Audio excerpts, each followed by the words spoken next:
Hey everyone, welcome back to Ackernews. Yes, I was able to keep this up for 2 weeks straight, and hopefully we'll be able to keep going for the weeks to come, weeks and months and years, however long Ackernews is going to last for. You never know. Last week, if I'm being honest, I only looked at a couple of days worth of news. I don't know if anybody sort of noticed that a lot of the stuff I was talking about was either from, a couple of days ago or just that same day. So this week I had the entire week of news to sort of look over and decide what I wanted to talk about. And one thing that I realized was that there's a lot of news about gaming specifically in every individual week. There's a lot. So I came up with sort of a new segment that I want to do in the beginning of each one of these videos where I sort of go over the smaller stuff, like stuff that I would like to talk about and that I think is pretty important or just interesting, but I don't think I want to talk about really at length, so I'm just going to do sort of like a rapid fire news segment. That's what we're going to call it. We're going to call it rapid fire news. And for this week's rapid fire news segment, we've got 7 topics that I want to talk about, 7 small topics. And we're going to kind of go through this really quickly, maybe take a little bit of time on some of the fatter subjects, but yeah, we're probably going to go a little bit more quickly than we went last week in terms of just going through these smaller stuff. We're going to blaze through this. So first up, we've got WarioWare Get It Together, which just came out today, as of the recording of this video at least. And there's been, some pretty average review scores so far from different publications and reviewers across the net, across the web, if you will. And it's got a 76 on Metacritic right now, which I think is a pretty decent score for a game like this, like a party game, like if it was Mario Party or whatever. Usually you don't see too high of a score for these type of games, just based on the nature of how they work. So I think 76 is pretty good, all things considered. I'm not the biggest fan of review scores. I don't give them out in my personal reviews just because I don't really believe in scoring sort of pieces of art or creativity, whatever you want to call it. But that's beside the point. But I do think that an aggregate score is kind of a good way to gauge the sort of quality of a game, see if it's actually like not completely broken like some games, which is actually a pretty good segue into our next topic, Sonic Colors Ultimate for the Switch. Now, I haven't played the game personally, just because I have no real interest in Sonic Colors. That's just me. But I have seen the clips that are making the rounds on Twitter and on YouTube, and let's just say it doesn't seem like the safest game to play if you have any sort of predisposition towards epileptic seizures. It's pretty bad. I'm not going to play any of those clips in this video for obvious reasons. I don't really want to have to warn you guys of potential seizure risks or anything like that, so I'm just gonna refrain from putting any of those clips in here. But let's just say there's a lot of flashing lights and sort of really trippy stuff going on in those clips. Now, it does seem like these aren't the type of glitches that you could just sort of encounter with normal circumstances, probably, or at least you have a very low chance of encountering them without sort of really putting the game through its strides, I guess you could say. You really have to sort of want to see those type of glitches in order to actually encounter them. That's at least what I've heard. I'm not 100% sure that is actually the case. I could be wrong. I wouldn't advise that you attempt to see them because it's pretty intense. I have heard some news about Blind Squirrel potentially working on some patches to try to get that out there as soon as possible, because this is obviously a pretty dire situation for their Switch port of the game. So that's actually some pretty good news there. So hopefully if you are interested in Sonic Colors Ultimate and you don't really want to encounter any of those glitches, you'll be able to sort of avoid those in potentially the coming weeks or months. And the next bit of rapid fire news is pertaining to Nickelodeon All-Star Brawl, which just put out a new gameplay sort of showcase a few days back. And it kind of took the internet by storm a little bit there. They showed off a bunch of different techniques that you can use in the game, different ways you can attack, defend, whatever it may be.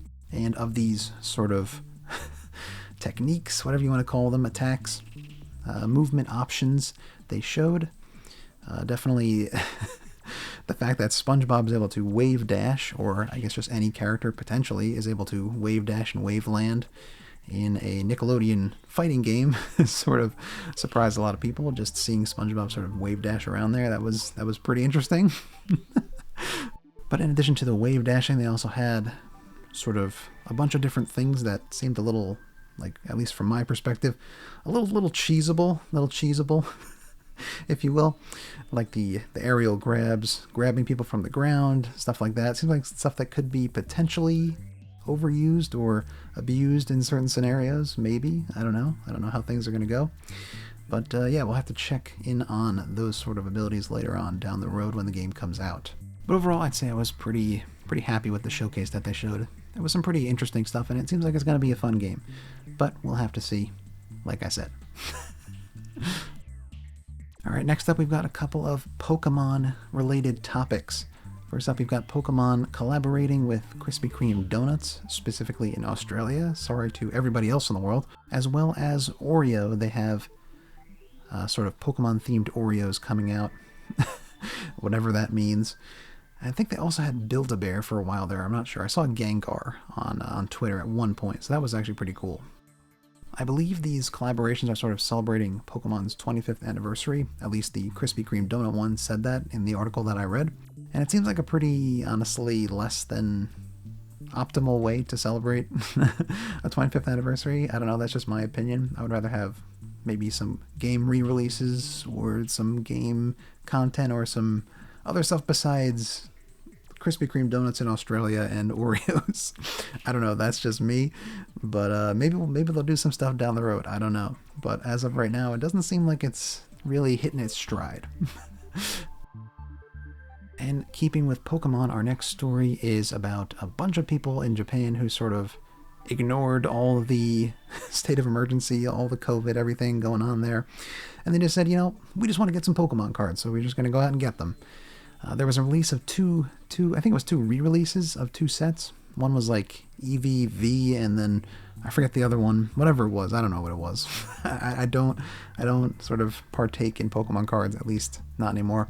And they sort of lined up across Japan at a bunch of different locations to get these different sets, these re-releases of sets, to either sell them online or keep them for their personal collection, whatever it might have been. And I know that at least in one location they had, according to some people that were there, over 550 people sort of lined up right next to each other, which is not the best thing to do currently in the whole situation that's going on, especially in Japan, who still have a state of emergency going on. But they did it anyway, and they wanted to get their Pokemon cards, and they got them. The thing that sort of stood out to me personally about this specific piece of news was that it really didn't get any traction online. I didn't really see anybody talking about it on Twitter or anywhere else. I only just saw the one particular individual article on Kotaku, which is where I saw the story initially. And other than that, there really wasn't much talk about it. I thought it was a pretty important thing to sort of bring to people's attention, but I guess it just wasn't really that interesting to a lot of people online. I don't know. And moving along in probably the longest rapid-fire news segment ever. It's already like 8 minutes in. But we've got PlayStation backtracking, if you will, on their stance with Horizon Forbidden West and the sort of next-gen upgrade that we talked about last week. I don't want to really sort of spend too much time on this because I did talk about it in the last Ackernews, but like I said last week, it was possible that Sony would go back on this sort of no next-gen upgrade without buying one of the higher versions of the game, or you have to buy the game twice, or no physical upgrades, whatever it was. And in an update to the blog post that we looked at last week, they said that whatever version of Horizon Forbidden West that you buy, you will get a free upgrade to PlayStation 5. So really, that's sort of a win for everybody, but they also sort of slipped in at the end there that going forward, you're going to have to pay $10 for an upgrade from PlayStation 4 to PlayStation 5. That's not the greatest news, but it's better than what they had going, which I guess me thinking that may be what they were sort of aiming for. They could have just sort of put out this really bad scheme initially and then said, oh, everyone's going to hate this, and then they will hate it, and then they'll give us backlash, and then we'll say, oh, you get it for free now, and then you only have to pay $10 going forward, and then they'll hope that everyone will just be like, oh, that's great, we only got to pay $10 now as opposed to whatever, $200, whatever it was before. But I don't know. Maybe I'm just making too much out of this, but I think that's a possibility there. At least for now, we've got an upgrade for Horizon Forbidden West, and that's at least some good news. And the last bit of rapid-fire news, just a little bit of a palate cleanser for you guys here. It's just a video that I found on Twitter this week. It's just some guy, some person in this Piplup costume sort of cheering on these office workers. I just thought it was really cute, really adorable, so I just thought I'd share it with you guys here. A little short video. And we're going to move on to our sort of bigger news now, or our bigger pieces of news here. And for the first piece of big news this week, we got to talk about that state of play, obviously. It's probably going to be the biggest piece of news we're going to be talking about this week just because of what it was and what was announced there, what was talked about there. There was a bunch of big game announcements and sort of gameplay demos, that sort of stuff, including games like God of War Ragnarok, the new Marvel's Wolverine game, Marvel's Spider-Man 2, both by Insomniac, among other games like Gran Turismo 7, which no one really seemed to care about, at least that I saw, and some like indie games, some indie showcases, and one game by Square Enix that I'm not really sure how I feel about yet. Personally, the best thing for me was God of War Ragnarok. I wasn't really interested too much in a bunch of the other games that they showed. Maybe like the Chia, whatever you want to, I don't know how to pronounce that. Chia, the one game looked kind of interesting. The one Square Enix game, Forspoken, looked cool, I guess. I don't really know.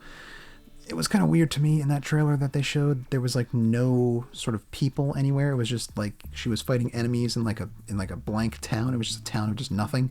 That sort of weirded me out a little bit. I didn't really know what to make of that.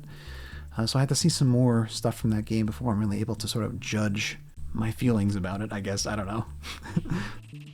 Oh yeah, and Ghostwire Tokyo was actually pretty cool too. It seemed like it might be a pretty interesting game. Just like the sort of gameplay aspect. It's like a first-person shooter, I guess you would call it, but you're not really shooting bullets. You're sort of shooting whatever sort of magical ability this guy has against all these different type of like urban legend, Japanese urban legend enemies, or whatever you want to call them, these yokai-looking things. And yeah, the story looks pretty cool. I would recommend that you watch the Japanese trailer as opposed to the English trailer. I mean, the English voice acting was pretty good, but I personally like the Japanese voice acting better. That's usually the case for me, but maybe you like the English voice acting better. I don't know. Now, I know a lot of people are really excited about Spider-Man 2 and Wolverine, but personally, I'm just not really that big of a fan of those specific games. I don't really like Marvel video games that much. I can appreciate sort of the technical aspect of the games and how they work and how they play, but it's just not for me personally. I was wondering with Wolverine how they're actually going to sort of make that game be in like a similar vein to Spider-Man, if they are going for that, because you can't really have the same type of movement or action that you can have with Spider-Man that you can with Wolverine. I don't know. Maybe they're going to have him sort of traverse the landscape in a motorcycle or whatever, but the combat was, I don't know, that's sort of like the biggest thing for me. Wolverine usually just, he's got his claws and that's pretty much it. You just kind of slash people. But with Spider-Man, you got a bunch of other stuff that you can do. I don't know. We'll have to see going forward, but I don't know. For me, it wasn't the greatest thing. I know that sort of elevated the showcase for a lot of people, but for me, really wasn't that big of a thing. Like I said before, God of War was probably the biggest thing for me. I really enjoyed the first game. Full disclosure, I haven't completed the first game yet. I'm sort of planning on playing it right before 2 comes out or Ragnarok comes out, and then going right into the second one. I played a decent amount, and I enjoyed the combat, but it just was, I don't know. I started doing some other stuff with, YouTube and whatever. It just kind of got away from me. The trailer for Ragnarok looks pretty cool. There was a decent amount of spoilers in there for someone like me who hasn't completed the first game, but, it was still pretty cool.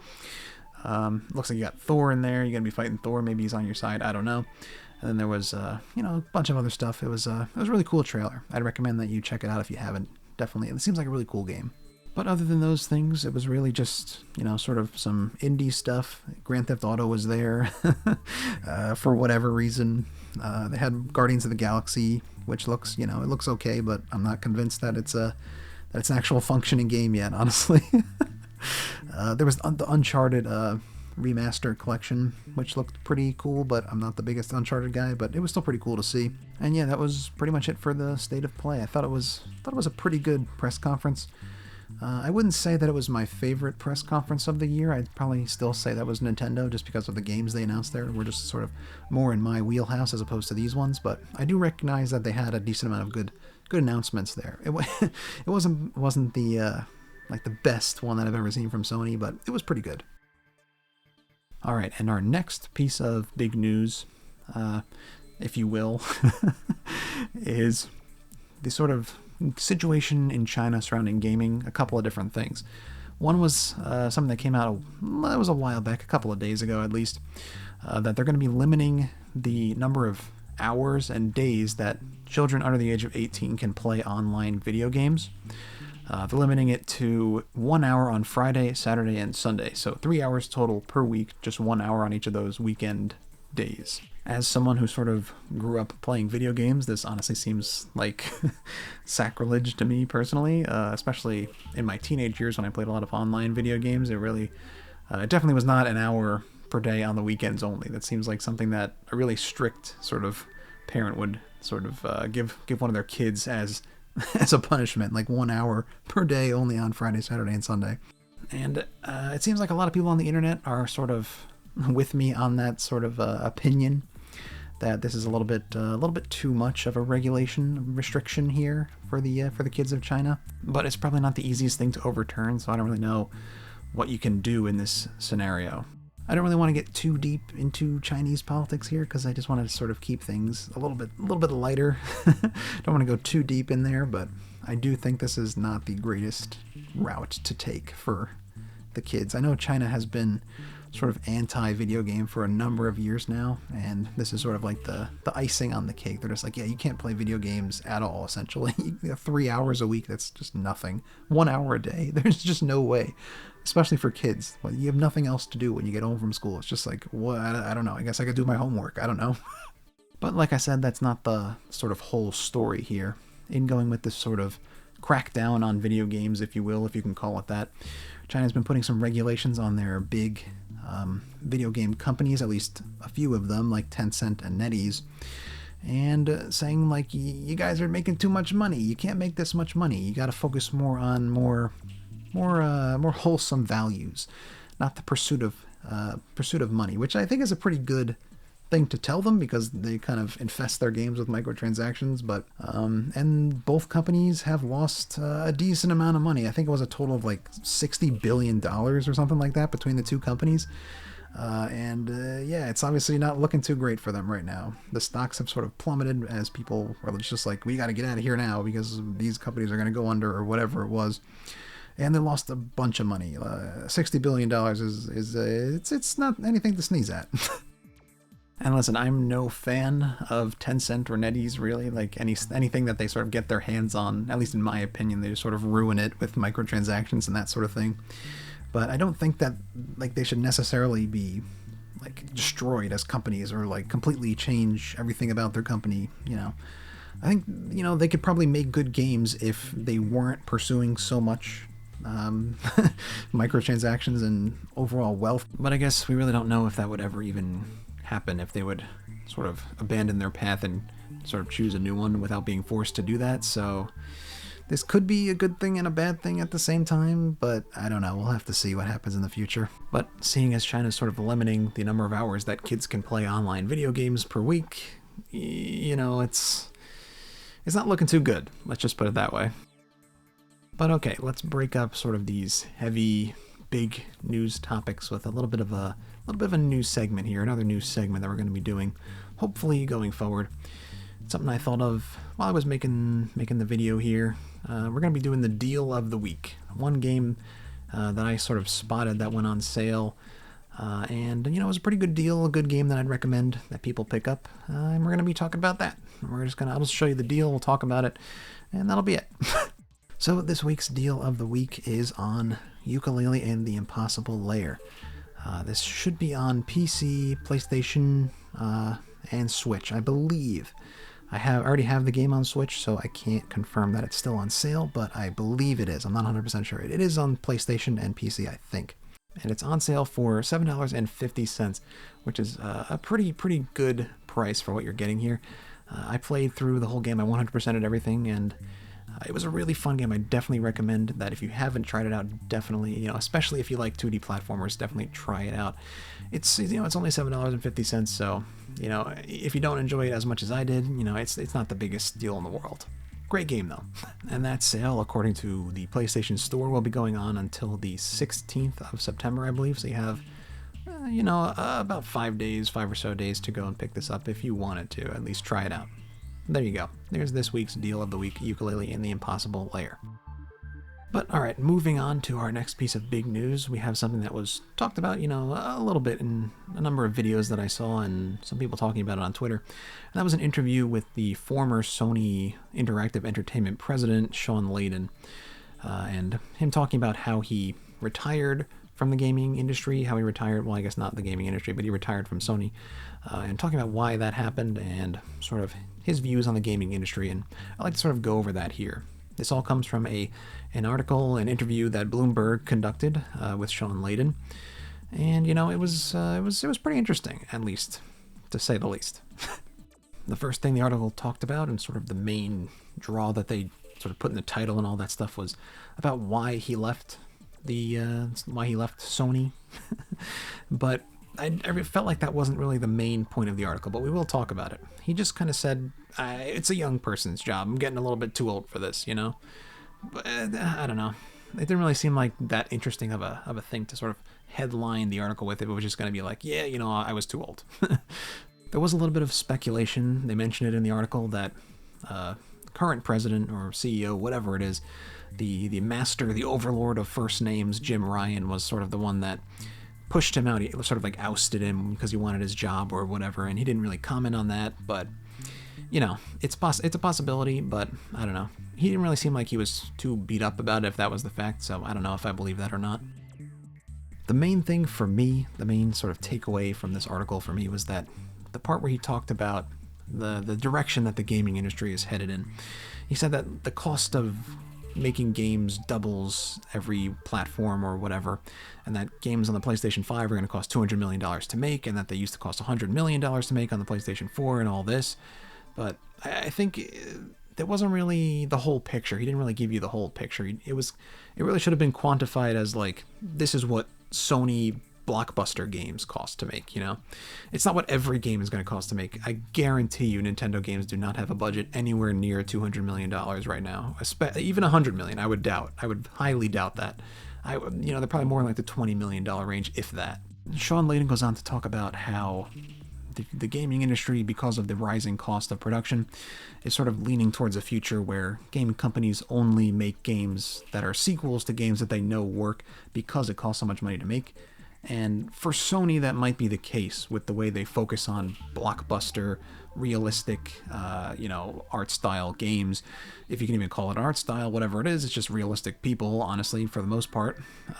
But for other companies like Nintendo and Microsoft, and especially indie developers who, make games that are completely different from those type of games and don't cost as much to make because of just the way they look, and, at least in my opinion, can be just as compelling, if not more. That's not really the way that I see the industry going. Specifically Sony, maybe, but I honestly think that Sony, instead of going that direction, and if they don't want to go that direction, they can just say, oh, we're just going to make other types of games that aren't this exact game copied over and over again. I'm not saying that's a bad thing. They do make great games, but they're just all of the same style, with this sort of realistic art style and third person behind the back, whatever, shooters or whatever it may be. And, they just have these big blockbuster games. They think that they have to make gaming sort of the same thing as like big budget movies. Every game has to be like a blockbuster, sell over, $100 million worth of games, but that's just not the case. You can make a smaller scale game that has a different art style that doesn't cost as much money to make, and a different gameplay style that, maybe doesn't cost as much money to make, but still could be just as compelling and fun. But it's, it's just not that same third-person cover shooter, cover action game style. Just not like a Sony blockbuster, if you will. Shawn Layden, I like the guy. I think he's a good guy. I think he did a good thing with Sony. He pointed them in a good direction. They're making really good games, at least in my opinion. And I just think that in this specific quote, I don't know if they're taking him out of context or if it's just because he was in an interview and he just was saying stuff, but he's kind of sort of pigeonholed the entire gaming industry into being the same way as Sony is, just because like that's just what he knows, I guess. But I don't know. It just seemed like a little bit of a short-sighted response there, in my opinion. Moving on to our next topic. It's turning into quite the long video, I know, but we've got a couple more pretty interesting topics to talk about, so let's go ahead and do that. First off, we've got something that sort of played off of last week's news that we talked about with the new PlayStation 5 revision and how it was said to be technically worse, or, you know, by other people that corrected that said it could be better. It was initially said to be worse by, I believe, Austin Evans, a YouTuber, who sort of compared the two PlayStation 5 revision and the old version, and he looked at like the exhaust and the heatsink, and then said, "Oh, the new one is worse. It's definitely worse." But you know, it's not really the case. According to a new sort of new series of videos that were put up actually by, I believe, Hardware Busters was the name of the channel. They sort of did a little bit more of a conclusive test, a little bit more intensive test, if you will, of the revision of the PlayStation and compared it to the original PlayStation 5. And they said that, you know, according to their data that they got from probing the internals of the PlayStation 5 on both of them, that the new PlayStation 5 actually runs cooler on the CPU than the older version of the PlayStation 5, which means that the heatsink is actually better than the previous one, and just the exhaust is hotter because it's getting the hot air out of the system. They also did a second part to the video where they probed a bunch of different locations on the PlayStation 5, even on the motherboard itself, and they sort of compared that to somebody else's video doing the same thing with the old PlayStation 5. Now, in my opinion, that wasn't like the most optimal thing to do. They should have just done it on their, like, in their own, like, sort of setting there, like on both PlayStation 5 new and old, instead of comparing it to, you know, some other video that they don't really know the exact circumstances there and they can't really control that. But either way, according to what they did with the original testing, the new PlayStation 5 revision actually is technically better, quote unquote, I guess you could say, because the heatsink is working marginally better, and that it's getting the hot air away from the CPU, and the CPU is actually running cooler, which is a good thing to see, honestly. Now, since all the PlayStation 5s are sold out, I guess technically you can still buy them on eBay, but if you buy a new PlayStation 5 now, you're going to be getting a better version of the PlayStation 5. So we'll have to do a little bit more testing, but at least for now, I'd say it's, you know, either way, it's in a marginal area where you're fine getting either PlayStation 5. You're not going to have an issue. It wasn't hot to begin with. It wasn't really too hot, but the newer one may run a little bit cooler, according to this new testing that's been done. Okay, and last but not least, this is something that I just saw like literally right before I started making this video, and this is going to be the last piece of news that we talk about here today, I guess for this week, and that is that Epic and Apple have sort of concluded their long, drawn-out court battle. And I guess, sadly for both sides, I mean, not really for me because I don't really care what happens between two giant corporations, but Epic, you know, they only really got granted the one petition that said that Apple can't force people to use in-app purchases, and I guess the whole problem with this was that Epic wanted to sort of direct you to their own ecosystem, their own website where you could buy V-Bucks for Fortnite, and then, you know, they wouldn't have to pay that extra 30% to Apple. And they sort of made this big deal that, like, oh, this is totalitarianism, this whole Apple empire, they're fighting against all these little gamers, they're picking on everybody, they're picking on the little guy, but realistically it's just Epic not wanting to pay an extra 30% on the already billions of dollars that they're making on Fortnite, and it's a little bit greedy, but I guess setting that aside for now, the verdict was that they cannot do that, so Epic is able to sort of say, oh, go to our website and buy your V-Bucks there, and then you can make your in-app purchases. Well, not in-app purchases, you can purchase your whatever, you know, your skins and your guns. I've never played Fortnite. I don't know what you do in Fortnite, but you buy skins, right? You buy skins in Fortnite, and then you can do that. But other than that, Epic had brought up a bunch of other sort of petitions against Apple. They said that they were in violation of antitrust laws. They said they were a monopoly, and all these other things that they said. I forget what they said about Apple, but the only thing they were granted of everything that they said was the sort of in-app purchases thing. You can't force in-app purchases. You are able to go to another website or another like sort of source, another ecosystem, and purchase things there, and then use them in another game on the App Store, on whatever, on a game that you bought on the App Store, I guess you could say. But other than that, they weren't granted anything, so Apple won on, I guess, in that respect. But from my perspective, it's just like Epic was really greedy. They just wanted, they just wanted more money. They wanted that extra. They wanted that extra sweet 30% on the App Store. But it's honestly not even clear if Fortnite can come back to the App Store at this point, if Apple will allow it. The judge said that it's up to Apple to decide if they will allow it or not. So that's also up in the air. But from the Apple perspective, it's also not great that like sort of they're taking 30%. That's a lot of money from every transaction that happens on the App Store. Well, I guess that's just for the big corporations, I believe. The smaller sort of indie developers don't get charged that much, but it still seems like they're not making that much money according to what I've heard and read in different sources. So I'm not an expert on that, but it does seem like it's not the most lucrative way to sort of market a game through Apple's App Store. So I'm really not on either side here. I'm just bringing you the news. But anyway, that pretty much wraps things up here. Thanks so much for watching all the way to the end of the video. I know it's been a pretty long one. I don't really want to make every video in terms of news over 30 minutes like it's been for this one, but there was a lot to talk about this week. You know, you had the state of play, you had Shawn Layden's article, China, all this stuff, and then the rapid fire news next time. Maybe make it a little bit more succinct, if you will. But I do enjoy doing these videos, so I'm definitely gonna try to keep doing them going forward. If you did enjoy today's video, consider giving it a like. It's always greatly appreciated and helps me out a ton. And if you want to see more content like this in the future, consider subscribing as well. Next week's video on Wednesday is going to be a review of Snowboard Kids for the N64, so definitely look forward to that one. I already finished the game, so I just need to write the review, and then we'll be good to go. But anyway, thanks again for watching, everybody, and I'll see you in the next one. Hack out. Oh yeah, Gamer of the Week. Gamer of the Week this week is going to be Sonic, at least the guy in the Sonic costume, in this video that they just put out about their new game, Tokyo 2020 Olympic Games, whatever it's called. They have this guy in the Sonic costume in the background. And I'll just show you the video in the background here of him like popping and locking and showing off his moves. You know, it was pretty funny, and he's the Gamer of the Week this week. Whoever was in that costume, you're the Gamer of the Week. Congratulations to Sonic.